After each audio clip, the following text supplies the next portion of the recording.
Welcome back. Well, now that we've checked this out and we can see that it does move in the right direction and along the correct pivot, what we can do is start looking at our connection from our controller to our point connection.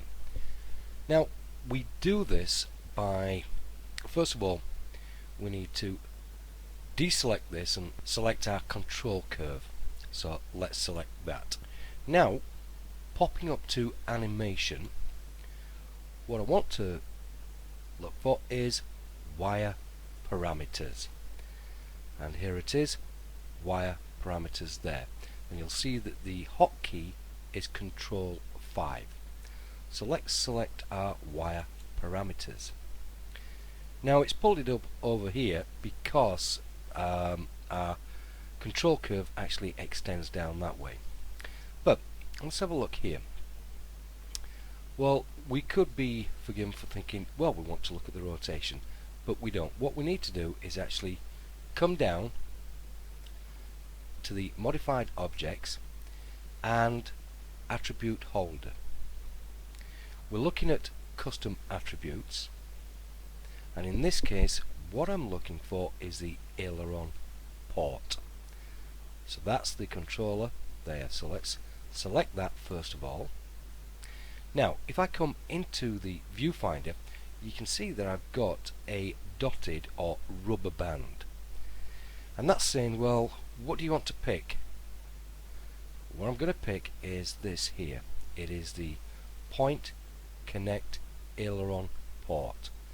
Left click on that, it comes up, transform. Now we can say, well, actually we're looking at transforming the rotation. Now because we locked off the Z and the Y axes, the only thing that's left open to us is the X rotation. So let's select that. Now we have our parameter wiring dialog box which is opened up, and we basically have two windows. Over here we can see that it's set up for the control curve Messerschmitt. It will be Messerschmitt in there, and on the right we have our point connection aileron port. Let's have a look up here and we can see a little bit more. See the connection. So there we go. There's a control curve Messerschmitt, and if we follow this down we can see modified objects. In there we have attribute holder, and that's attribute holder there. Custom attributes, there's custom attributes, and if we come down, there we go, aileron port. Let's just pull this down a little bit, aileron port. On our right side, let's have a look at this, come up a little bit, there we go, point connection aileron port, and if we follow this down we can see transform position, brings it through to rotation. Now just ignore the fact that it's Euler XYZ for the moment, but we can see that Z rotation Bezier float is locked, Y rotation Bezier float is locked, and there we go, X rotation Bezier float, that's open to us. Now we need to make the connection. What we want to do is have the aileron port controller wired to the point connection aileron port. So we click one-way connection, left parameter controls, as it says there, right parameter. So let's select that. Now we can go connect, and as you can see in there it's got aileron port. But if we connected this now, when we use the aileron port controller there, what would happen, even though we have specified, and if I press Alt 1, let me just show you this, go edit, delete, and I'm looking for aileron port. Let's just pull this up over here for a moment. Now we've already specified that our range is from 0 degrees to 75. But if we were to connect this now and I move the slider, what would happen is that this aileron would spin round 360 degrees several times. So to stop that happening, we have a little expression that we can insert down here. And what we want to do is type in degrees to rad or radius.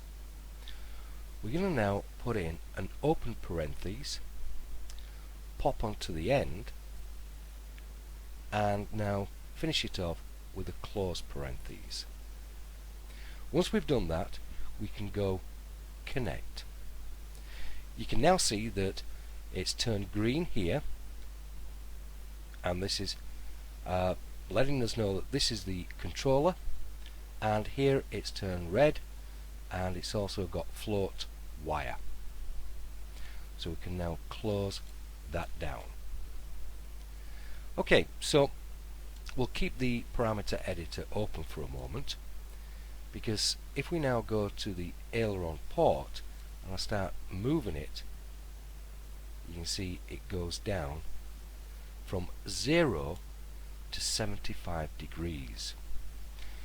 Well, the aileron actually moves up and down. So what I want to do is actually change the range, and I'm going to change it to minus 40 degrees to plus 40 degrees. And of course nothing will happen until we say apply the changes. So if we now look at the aileron port, you'll see that it's set to 0, it's in the middle, that's 0. So if we go minus, it comes up, and if we go back to 0 and then plus to 40, you can see that the aileron moves down. And now that we've tested that it works as it should do, as we want it to do, what we need to do actually is pop back into our schematic view, and we're going to unlink or disconnect the aileron from our point connection. So let's select our aileron and go unlink, and it puts it to the right. Now it is important to understand that by doing this, we're not actually breaking the link that exists between the control curve Messerschmitt and the point connection aileron. Now when I say link, I'm actually referring to the wire connection that we've just made between these two items. The actual link between the aileron and the point controller has no real bearing on the functions we perform between the control curve and the points connection. We are going to be relinking the aileron to the point control layer, or the point connection, but a little bit later on. And the reason for that is it actually throws up a few anomalies if we actually connect, which we are going to.